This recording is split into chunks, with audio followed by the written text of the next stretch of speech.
So now we're entering the second phase of this summer semester.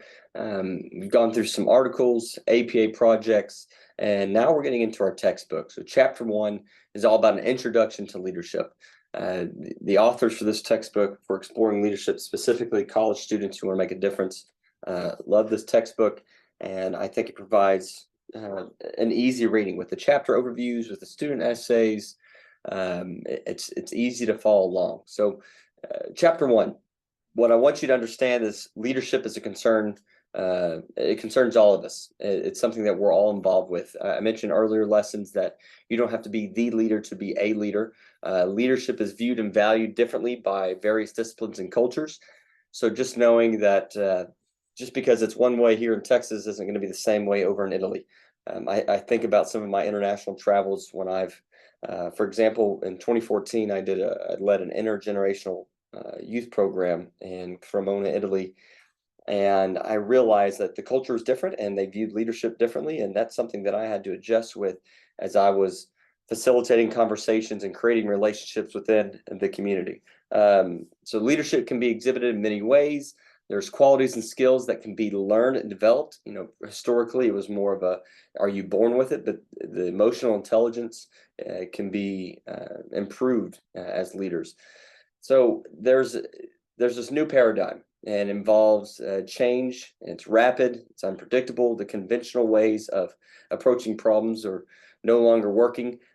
What that's getting at is that just there's more than one way to take on a problem. So it's something where if you're wanting to get into a leadership position or you are in one, the paradigm shift is specifically the leadership paradigm.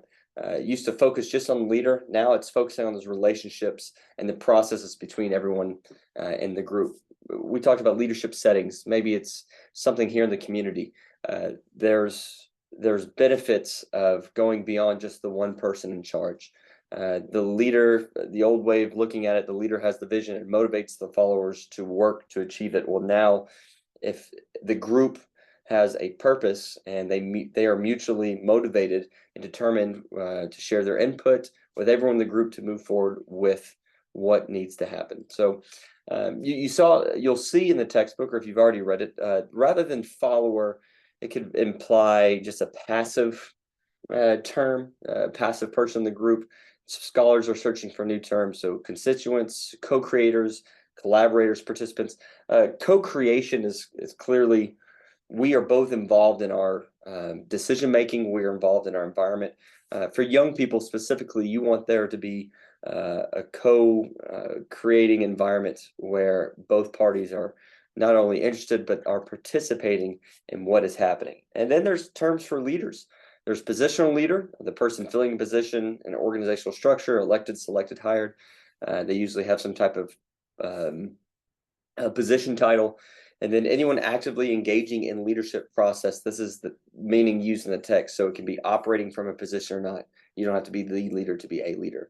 And leadership can looks in a lot of different ways. So a simple case when I'm working with nonprofits, it's if you know the job needs to be done and it's not your job, but you do the job, that's an example of, okay, I'm showing some leadership.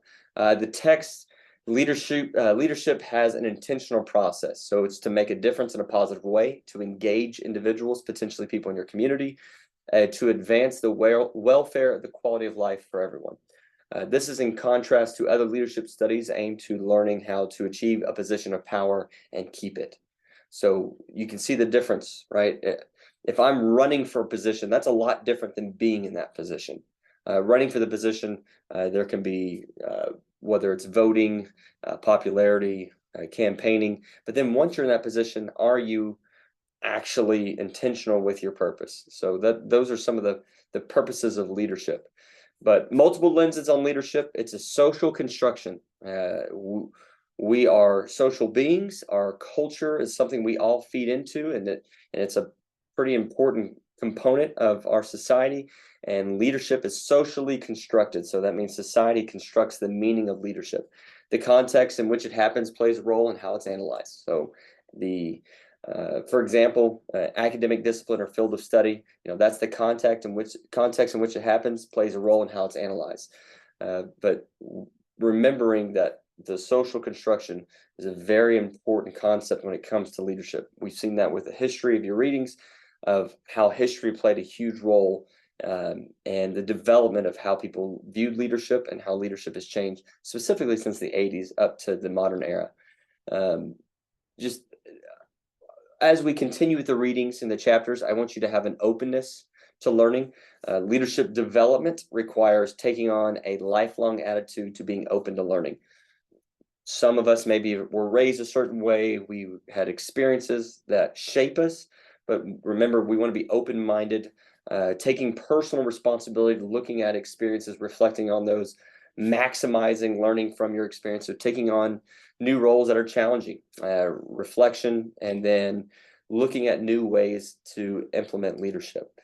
And then lastly, we're going to get into the relational leadership model that is an overall process that encompasses integrity, purpose, empowering, and ethical decision making. And this RLM, the relational leadership model, is going to be a foundation for your great leaders as you'll continue working with your groups, discussing great leaders, your own leadership qualities, and then the great leaders that you observe, you're going to reflect them back to this RLM model. Hope this highlight was good for you. And as always, be sure to contact us if you have any questions. Have a happy and healthy day. Make good friends, good decisions.